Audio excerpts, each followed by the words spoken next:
Donc, merci de votre présence pour cette conférence évoluer avec le Yi-King, donc qui est un outil en fait de la métaphysique chinoise et que avec Irina, on va vous proposer d'utiliser finalement au quotidien.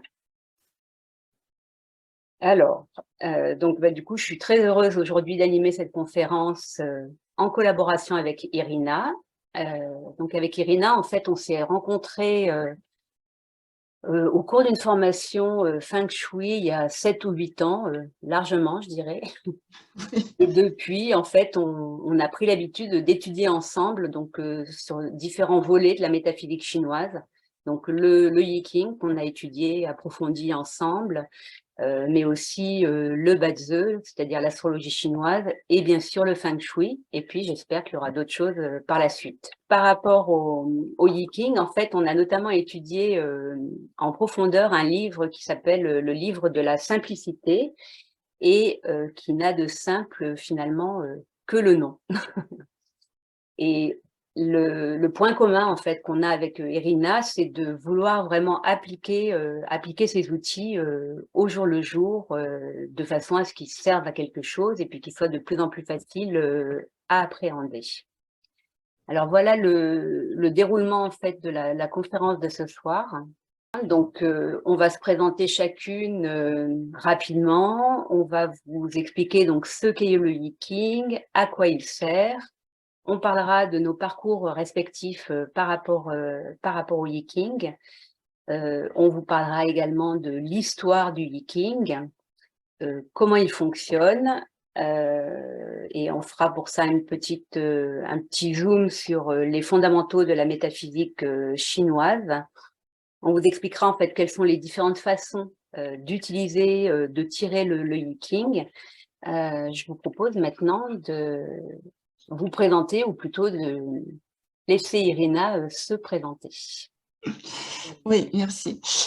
Bonjour, donc je m'appelle Irina et je suis très heureuse aujourd'hui de participer à cette conférence comme Olivia, et donc merci à Olivia de m'avoir invitée. Moi, je suis née en Russie, mais ça fait déjà plus de 30 ans que je vis en France. Et j'ai commencé ma vie professionnelle comme en ingénieur, et après j'ai enseigné dans une école polytechnique à Saint-Pétersbourg. Et depuis que je suis en France, j'ai enseigné et j'enseigne toujours dans quelques établissements d'enseignement supérieur. En même temps, je développe une activité en immobilier, et en parallèle de tout cela, j'ai suivi, comme Olivia, plusieurs formations en métaphysique chinoise et en géobiologie. Et c'est justement dans ces contextes-là, dans ces formations, que j'ai rencontré Olivia et que notre amitié est née. Voilà. Merci Irina. Alors, pour ceux d'entre vous qui me connaissent moins bien, donc moi je suis énergéticienne pour la personne et son espace, et j'ai développé mon activité plus particulièrement donc sur l'énergie des lieux, donc avec la géobiologie et le Feng Shui. Et comme très rapidement je me suis rendu compte que les lieux et les personnes étaient totalement liés et qui pouvaient difficilement être séparés, eh bien en fait j'ai ajouté à mes prestations cette dimension à la personne avec des soins, avec la libération émotionnelle.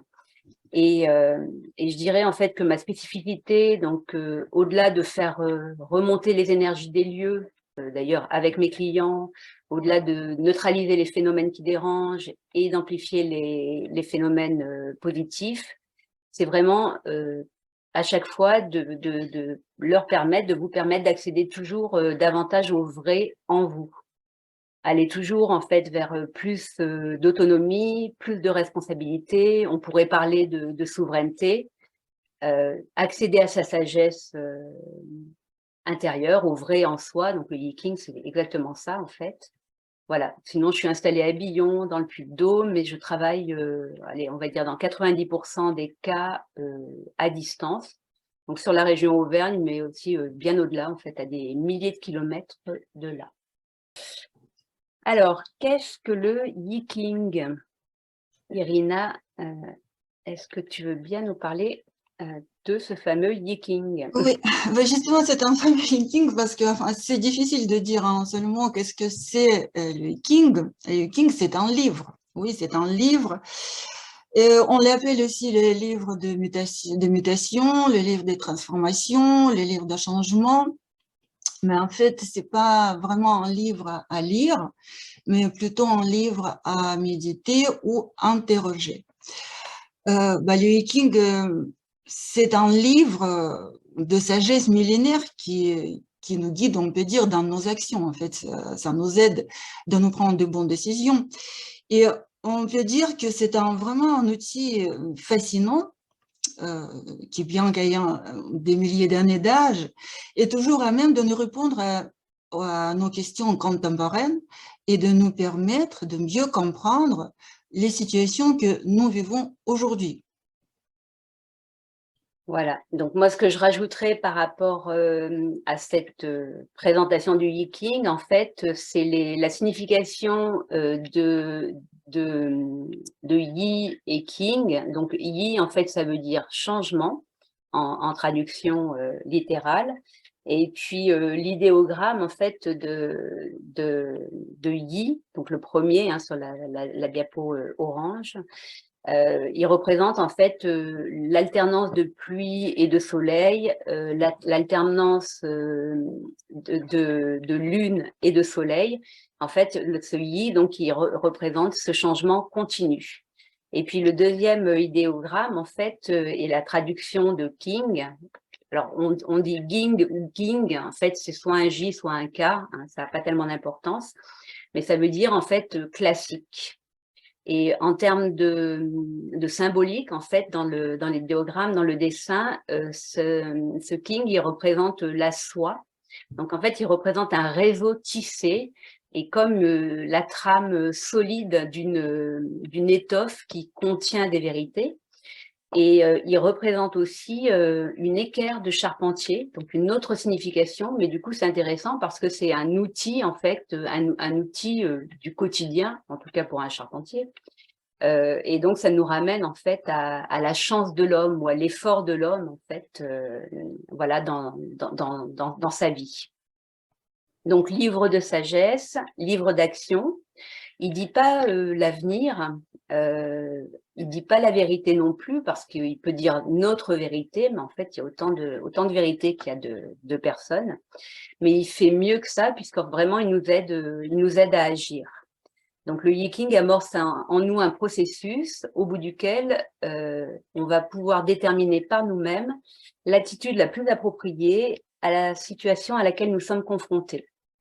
Donc, c'est vraiment un outil, un livre qui nous aide à maintenir notre équilibre émotionnel, donc à accéder à la paix en nous, à prendre du recul et, comme l'a dit Irina, à prendre les bonnes décisions. Finalement, il va nous permettre de consolider les bases de notre propre vie. Donc, c'est un outil très puissant de développement de soi et il y a une précision importante en fait à amener par rapport à ce Yiking, c'est que en fait idéalement la réponse que l'on va obtenir du Yiking est construite par la personne qui sollicite le Yiking. Et c'est pour ça en fait que au cours de cette conférence, on va vous proposer en fait de participer dans le futur à des ateliers qui vont vous permettre en fait d'apprendre vous-même à utiliser ce livre fabuleux dans votre quotidien. Oui, je voulais justement ajouter que c'est vraiment très important que, enfin, en tout cas, c'est beaucoup plus judicieux et efficace si il faut interroger en fait le King par soi-même. Parce que, enfin, nous sommes le mieux placés pour comprendre les réponses qui nous est destinées avec notre vécu, avec notre intuition. Et d'ailleurs, il peut nous arriver, soit à Irina, soit à moi, de faire des consultations Yiking pour quelqu'un, mais bon, vous n'êtes pas sans savoir que des questions, tous autant qu'on est, on en a toujours plein. Et donc, voilà, être capable de construire ses réponses soi-même, c'est vraiment un plus. Alors, donc le Yiking, c'est aussi une façon de comprendre et d'accepter que la vie est mouvement et que la vie est évolution. Et d'ailleurs, il y a une citation hein, qui est tirée directement du Yi-King qui dit que la seule chose qui ne changera jamais, c'est que tout est toujours en train de changer. Alors, à quoi sert le Yi-King? Donc, on l'a dit, hein, avant tout, c'est un instrument puissant de cheminement personnel. Et pour revenir à la métaphysique chinoise, en fait, il aide à se relier au Tao. Donc, le Tao, on pourrait le définir par la juste information, l'accès à notre sagesse et surtout l'accès à la partie de nous, le vrai en nous, en fait, la partie de nous qui sait, qui sait. Voilà. Irina, ton avis sur à quoi Oui, sert le Yi-King? bien sûr, justement, c'est par la lecture de ces textes qui sont complexes et pas toujours faciles à comprendre. Le Viking, il nous pousse à sortir de notre mode de pensée habituel, finalement, et à ouvrir le champ de possibilités, à modifier notre programmation avec plus de fluidité. En plus, je dirais que Viking, il a plusieurs facettes, hein. Donc, il a un côté thérapeutique parce qu'il nous aide à trouver le calme dans les moments éprouvants et justement, il nous aide à retrouver notre équilibre intérieur, clarifier nos pensées pour prendre des décisions nécessaires. Et si, justement, il nous aide à prendre des décisions les mieux adaptées au bon moment. Souvent, quand on vit des situations difficiles, on n'est pas toujours assez lucide. Et King, c'est une aide vraiment précieuse dans ces moments-là. Il nous décrit la situation, il explique où est notre place dans cette situation et comment agir pour obtenir des résultats positifs. Il nous donne des conseils, mais il nous laisse toujours notre libre arbitre, et donc il ne nous oblige pas de suivre ses conseils, donc comme ça, nous restons les maîtres de notre vie. On peut dire que King, c'est comme une torche qui nous éclaire la voie, qui nous aide à y voir plus clair.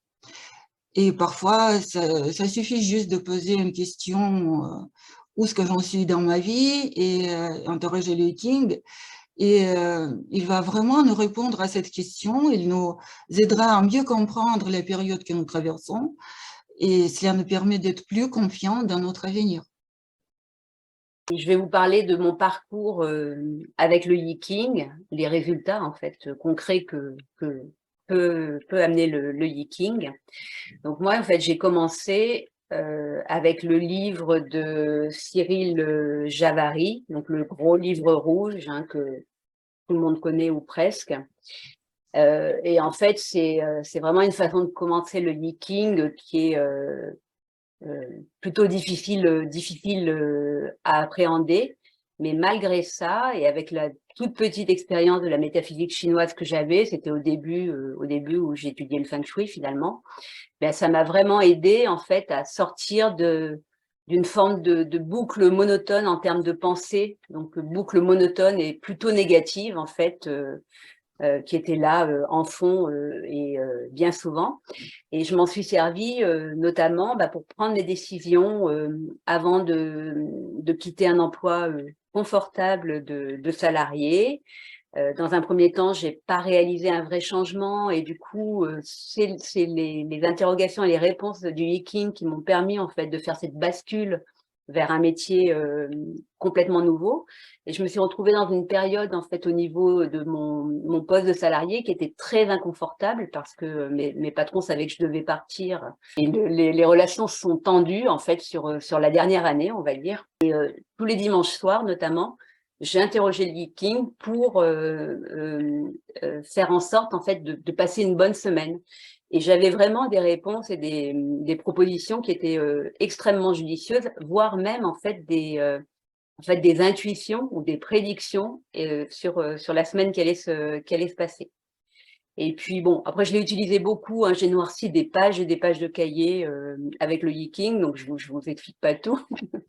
Mais je l'ai aussi beaucoup consulté par rapport à une situation qui a été compliquée avec ma fille, qui a eu une adolescence difficile et prolongée, on va dire. Et voilà, et ça m'a aussi beaucoup servi, en fait, à garder le cap, à avoir la juste attitude, etc. Et puis voilà, ce que je pourrais dire aussi, c'est que utiliser le Yiking, c'est vraiment, en fait, s'offrir un moment à soi-même. Voilà. Et puis après tout ça, en fait, j'ai exploré d'autres façons de l'utiliser, dont on va vous parler ce soir, avec Irina. Voilà. Irina, tes résultats avec le Oui, Yiking, donc en ton fait, parcours. oui, moi, j'utilise le Meeting au quotidien assez souvent. Enfin, quand on commence à l'utiliser, enfin, on le continue, on le quitte pas.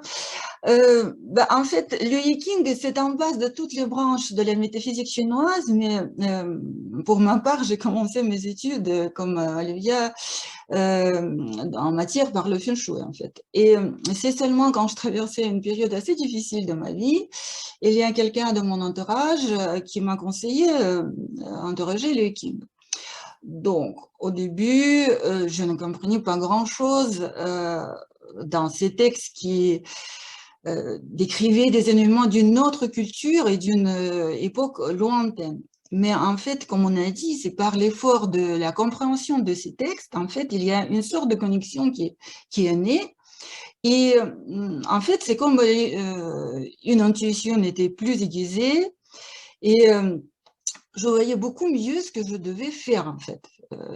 Mais c'était très important parce que la période était difficile et vous savez, on est un peu perdu, on ne sait pas comment agir, dans quel sens il faut aller. Et donc, King, il m'a vraiment aidé dans cette période-là.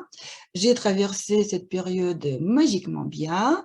Et depuis, le King, il est devenu mon ami. Maintenant, je sais que si j'ai besoin d'un conseil, il est toujours là pour moi et je peux l'interroger. Il va me répondre à la question. Et c'est magique comment elle comprend ce que je lui demande et comment elle me répond, en fait. Et donc, en fait, mais c'est pas seulement cela. Moi, je traversais cette période difficile, mais en fait, en utilisant le Yiking, il m'a changé. En fait, moi, je suis devenue beaucoup, enfin, il m'a, comment dire, il m'a ouvert une autre dimension de la compréhension des gens, des situations. Il a changé ma perception du monde. Il m'a rendue plus ouverte, plus sereine et je dirais même plus heureuse. Voilà, merci, merci Irina. Donc, on va maintenant aborder ensemble l'histoire du Yiking et puis aussi son fonctionnement. En tout cas, une façon de l'aborder, parce que là, c'est pareil, dans les textes, il y a beaucoup de propositions sur cette histoire. Hein. Oui, nous on a choisi, ça va être une histoire courte de King, tandis qu'il y a des milliers d'années. Peut-être vous avez déjà lu un petit peu, vous connaissez un petit peu l'histoire, donc, mais en tout cas, l'histoire de King n'a pas été écrite en un jour. Et donc, il a commencé il y a 2000 ans. C'est les chamans de cette époque qui observaient les craquelures sur les os des animaux qu'ils brûlaient en guise d'offrande pour leur dieu. Et ils ont conclu que chaque image des craquelures correspondait à un événement qui surgissait plus tard. Donc, ils notaient leur observation sur des carapaces de tortues parce que c'était les mieux adaptés pour ce genre de choses. Et ensuite, ces carapaces étaient conservées en vue de consultations ultérieures. Et c'est seulement en 1122, avant notre ère, bien sûr, que la première version écrite de Yiking est apparue. Les textes historiques attribuent cette idée au roi Wen. C'est le premier empereur de la dynastie Zhou. Et le roi Wen a été enfermé pendant 7 ans dans une caverne murée. Et c'est dans cette caverne qu'il a repris les trigrammes inventés par Fuxi. C'est un personnage mythique, pareil, on ne trouve pas grand-chose sur son histoire. Mais lui, il a inventé ces trigrammes il y a 4000 ans, voilà. Et donc, voilà. Et dans cette caverne, donc, le roi Wen, il a associé ces trigrammes, il a formé des hexagrammes. Il y en a 64. il a donné un nom particulier à chaque hexagramme. Il a écrit un court texte. Et ces textes, en fait, il explique chaque situation de ces 64 hexagrammes. Après, 5 siècles plus tard, c'était vers 550 avant notre ère, des lettrés confesséens rédigeaient officiellement des textes destinés à mieux comprendre les écritures de Roaven, en fait, et tout ce qui était fait avant. Et en fait, c'est sous cette forme-là qu'on connaît aujourd'hui le Yiking, justement le livre rouge que Olivia vous a déjà montré. Alors, comment fonctionne le Yiking? Donc, pour comprendre le fonctionnement du Yiking, en fait, il faut avoir une base concernant la métaphysique chinoise et ses fondamentaux. Et donc, je vous en donne un aperçu. Alors, c'est un tout petit aperçu parce que chaque diapo pourrait faire l'objet d'une thèse, pratiquement. Mais je vous explique un petit peu comment tout ça est construit. Donc, au départ, en fait, il y a le Tao. Hein, le symbole que vous avez à l'écran représente le Tao. Donc, le Tao, en fait, c'est le tout, c'est le rien, c'est l'origine de toute chose. Et c'est donc de là que naît le taoïsme, en fait, qui représente finalement l'enseignement de la voie. Donc, c'est une philosophie de vie fondée sur cette existence du principe du Tao. Donc, le Tao à l'origine de toute chose. De ce Tao, en fait, va naître le Tai Chi. Donc ça, c'est un symbole que vous êtes nombreux à connaître, en fait. Donc le Tao se transforme en Tai Chi. Et donc, à ce moment-là, en fait, il donne naissance à notre monde, notamment à notre monde énergétique, mais aussi à notre monde physique. Et ça, c'est possible, la naissance de ces mondes physiques et énergétiques, grâce en même temps à la naissance du Qi. Donc Qi ou énergie universelle, on pourrait dire aussi souffle vital, en fait, ce souffle en fait qui anime le monde, donc que ce soit le monde physique ou le monde énergétique. Donc le Qi, hein, c'est une énergie fluide qui stimule le corps humain, mais en fait qu'on trouve dans tout dans l'univers finalement, dans tout dans l'univers, y compris bien sûr dans le vide. Et donc le Qi est donc directement lié, par exemple, au désir de bénéficier d'une bonne santé, au désir de se sentir bien, désir de longévité, et complètement lié en fait à la possibilité de vivre une vie heureuse.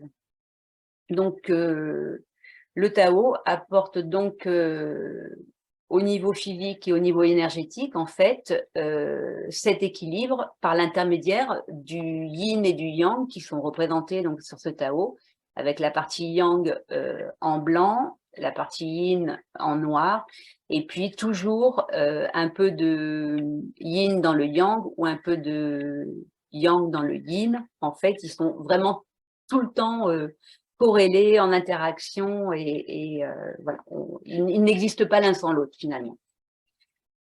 Donc ce tai chi représente une forme d'équilibre et c'est un symbole aussi qui va nous proposer de capter, de conserver et de faire circuler en nous, en nous-mêmes et partout dans notre environnement, proche ou éloigné, le qi.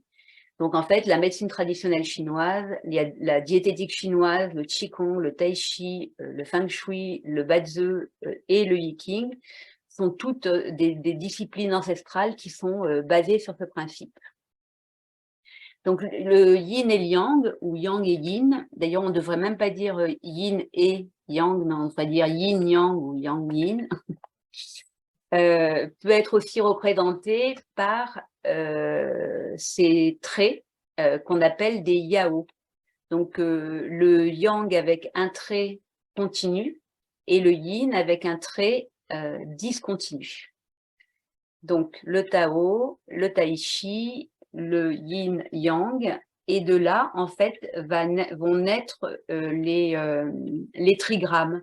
Donc, on associe d'abord 2 yaos par 2, et puis ensuite, on va les dérouler par 3, et on va former en fait 8 trigrammes différents qui tous ont une signification, tous ont une symbolique qu'on ne va pas détailler ce soir, mais qui sont très intéressants à étudier. Et donc, à partir de là, en fait, je n'ai pas mis d'illustration, mais de ces 8 trigrammes, en fait, vont naître le ciel antérieur, puis le ciel postérieur, qui représente en fait le monde à son origine pour le ciel antérieur et le monde en mouvement pour le ciel postérieur. Et ça, c'est pareil, c'est des choses, des concepts qu'on développera plus tard, en fait. Et par contre, 8 trigrammes multipliés par eux-mêmes, combinés par eux-mêmes, en fait, vont donner les 64 hexagrammes du Yi-King. Voilà, qui sont représentés ici. Hein. Donc, il y a en fait les 8 trigrammes par 8 trigrammes avec toutes les possibilités, en fait, qui forment donc 64 hexagrammes, qui sont aussi représentés ici en rond, et qui vont, en fait, nous parler du monde et de la vie. Ces 64 hexagrammes, en fait, d'une certaine façon, ils ont réponse à tout, même dans nos vies modernes. Donc, voilà pour résumer, en fait, tout ce que je viens de vous dire. Vous pouvez apercevoir, en fait, la façon dont tout ça a été construit, et vraiment, c'est la base de la métaphysique chinoise. Alors, ensuite, le Yi-King, en fait, va être l'étude simultanée donc, des trigrammes, hein, qui sont vraiment très importants, puisque c'est la construction des hexagrammes qui en résulte. Et ces trigrammes, chacun d'entre eux correspond à un des 5 éléments. Donc, du coup, la connaissance ou l'étude des 5 éléments, 5 mouvements ou 5 phases est aussi très, très importante dans le Yi-King. Donc, on étudie simultanément avec le Yi-King les trigrammes, donc les 5 éléments qui en font partie. Et on va aussi, à partir de là, pouvoir y associer en fait ce qu'on peut appeler des parentés ou des aspects de la vie, donc qui s'appellent, comme vous le voyez à l'écran, frères, enfants, richesse, officiels, parents, sachant que ils vont être associés à des éléments, mais différents en fonction du tirage que l'on va faire. Et ces 5 aspects de la vie ou ces parentés, en fait, vont nous donner du détail sur les questions que l'on se pose, qui nous aident à avoir des réponses très fines, en fait, dans nos tirages du Yi-King. Donc, voilà. Donc, le Yi-King, c'est vraiment l'étude simultanée des 8 trigrammes, des 5 éléments. Et on va rajouter une composante qui est très importante aussi, c'est ce qu'on appelle la temporalité. C'est-à-dire qu'en fait, on va avoir besoin d'avoir une connaissance de la lecture des calendriers chinois, en fait, pour comprendre comment les choses sont en place, où elles en sont en termes de force, etc. Et surtout, comment elles vont pouvoir évoluer dans le temps. Et Irina, je te laisse la parole pour nous parler en fait des différentes méthodes du Yi-King, parce qu'il n'y a pas une façon de faire hein, pour le Yi-King, il y en a plusieurs. C'est vrai, il y a plusieurs méthodes. Comment on peut interroger le Yi-King en fait. Voilà la méthode conventionnelle qui est le plus connue. Enfin, de toute façon, avant tout, il faut construire un hexagramme. Donc, comment on fait cela? Et qu'est-ce que c'est qu'un hexagramme? Donc, c'est une figure de 6 traits interrompus ou continus, enfin moi je les appelle comme cela. Donc, ce sont des traits yin et yang que Olivier vous a montré. Et donc, l'hexagramme, c'est justement les 6 traits empilés les uns sur les autres. Donc, comment on trouve cet hexagramme? Donc, il y a différentes méthodes. Les méthodes dites donc, soit on lance 3 pièces de monnaie, soit on tire les tiges d'affilée. Et en fait, après tout cela, on va expliquer en détail comment en fait découle un hexagramme après ces tirages. Mais en fait, c'est ça, on commence par cela. Et en fait, on trouve la réponse, on construit l'hexagramme et après, on commence à chercher la réponse dans l'hexagramme qu'on a tiré. Donc, dans la méthode conventionnelle, on nous invite à lire les textes justement de ces livres de King, les textes qui ont été écrits par le roi Ven ou plus loin pour les lettrés confessiens. Et donc, comme nous, on a déjà dit, ce sont des textes qui ne sont pas toujours faciles à comprendre. Et ça demande quand même une étude approfondie du contexte pour comprendre les textes. Alors, il y a aussi une méthode qui est complètement intuitive parce qu'en fait, il suffit aussi de se concentrer sur une question et puis d'ouvrir en fait un livre de Yi-King, alors il en existe plein, hein, à une page au hasard et simplement de lire le texte qui correspond et de trouver dans le texte en fait les réponses à sa question. Donc ça, c'est quelque chose qui marche bien, et d'ailleurs qui ne marche pas que avec le livre du Viking, parce qu'on peut faire ça avec tout un tas d'autres livres, hein, mais c'est totalement intuitif. Voilà, donc ensuite, c'est l'oracle de la fleur de prunier. La différence de cette méthode par rapport à celle qu'on a déjà mentionnée, c'est que l'hexagramme découle de l'instant même quand la question a surgi. En fait, c'est le maître Shao Yung qui a inventé cette méthode et il pensait que tout événement arrivant à un certain moment dans le temps, il portait un message de l'univers, en fait. Et que dans les chiffres que découle l'hexagramme, on trouve justement la réponse et c'est ces chiffres qui révèlent les messages. Donc lui, il faisait autrement, il prenait la date, c'est l'heure, le jour, le mois et l'année, et c'est par rapport à tout cela, l'hexagramme en était construit. Mais par contre, pour cette méthode, il faut quand même avoir une intuition bien développée et il faut avoir une grande imagination parce que c'est pas facile. L'analyse se fait à la base des trigrammes et donc c'est une méthode qui est assez complexe mais très intéressante. Et donc après, il y a cette méthode taoïste que on l'appelle aussi, enfin on l'appelle taoïste ou on appelle aussi devin parce que c'est celui-ci qu'en fait que les oracles utilisent le plus pour dans le but de divination en fait. Il est peu connu chez nous, mais c'est justement celui-ci qui est le plus facile à comprendre et qui donne des informations plus précises.